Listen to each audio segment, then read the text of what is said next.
So you might have just read that verse by itself and go, what does that mean to turn right ruling or Torah observance and the commands of Yah into wormwood? Well, he's saying there's a hypocrisy here. He's saying there's a twisting here. There's a perverting here. It's going to lead to death. It's going to lead to bad things. It's a cursing that comes with it. The wormwood brings a curse. We have a prideful, challenge as human beings where we do not do well with correction.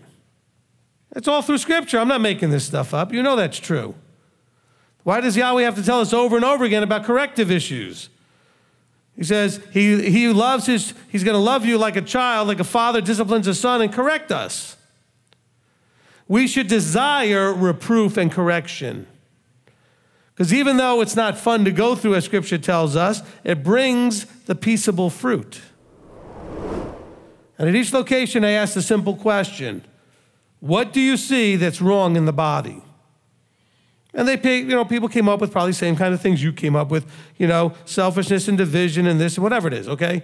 And all of that stuff that's in the body. And then I ask the more important question, why? Why is that happening in the body? And there was only one answer. Because there's no structure to make it stop. We think in our own secular ways what good is. Well, I'm a good person, but according to what standard? That doesn't mean they're not a good person, by the way. But the good he's talking about means that, well, let's see, hold on. Somebody called Yeshua good teacher. And what did he say? He said, why do you call me good? None are good but one, my Father in the heavens. So who defines what good is? What's the measuring stick? They think they're so clever. They found a way to have their cake and eat it too. Ultimately, that's what people do. Often in this area of the bending and twisting of the word. They want to keep Torah, but they still want whatever it is they want also. And so they're going to take it in their cleverness and find a way to have both.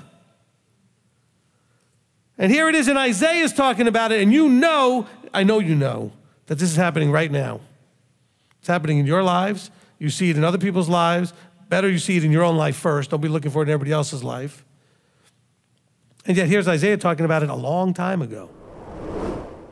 So all of you that hold a teacher like me or whoever it is way up on this ridiculous pedestal, stop that. Oh yes, maybe I know the word better than you do. Maybe I expound it in a way that really works for you. That doesn't make me as a human being all that much more perfect than you. You do not want me fixing your car. That's not to make a joke. Okay? But there are people that are great at that. But just because they're great at fixing my car doesn't mean they're great at everything. Don't confuse my gift or talent, and I'm speaking on behalf of all teachers, okay?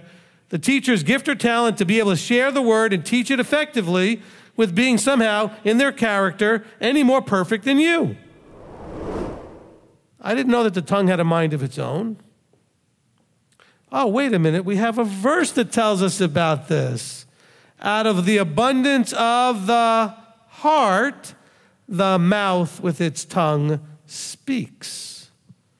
So it's simply expressing what's in you, and it comes out through this thing called the mouth and the tongue with a voice. Let him demonstrate it that way, his works, his actions in meekness. Now, meekness, I want you to understand, is quiet strength. I don't want you to think of it as like this very weak and sort of wimpy sort of thing. Oh, I have to be all meek, like a doormat or something. No, it's quiet strength. I don't need to be in your face. I have quiet strength. There are some people jealous because they're not standing up here where I am. There's some people jealous because somebody got extra smile or an extra treatment or an extra something. Stop being jealous of what everybody else is getting. Maybe Abba allowed you to get snubbed in some way so that you could deal with that feeling problem that you have. That doesn't make a justification for the person that snubbed you or shorted you in some way. It means that he allowed it to happen, maybe because you needed to learn something and the person needed to learn something who did it. There was a lesson sometimes for both. See, when you're jealous, you're not thinking straight. When you're jealous, you're not hearing straight. When you're jealous, you're going to be confused as to what the right thing is to do. Why? Because emotions are the worst, thickest, strongest filter to be trying to see through to make a decision. And when you're jealous, the emotions have grabbed the steering wheel. That's the facts, isn't it? When you're jealous, the emotions have grabbed the steering wheel.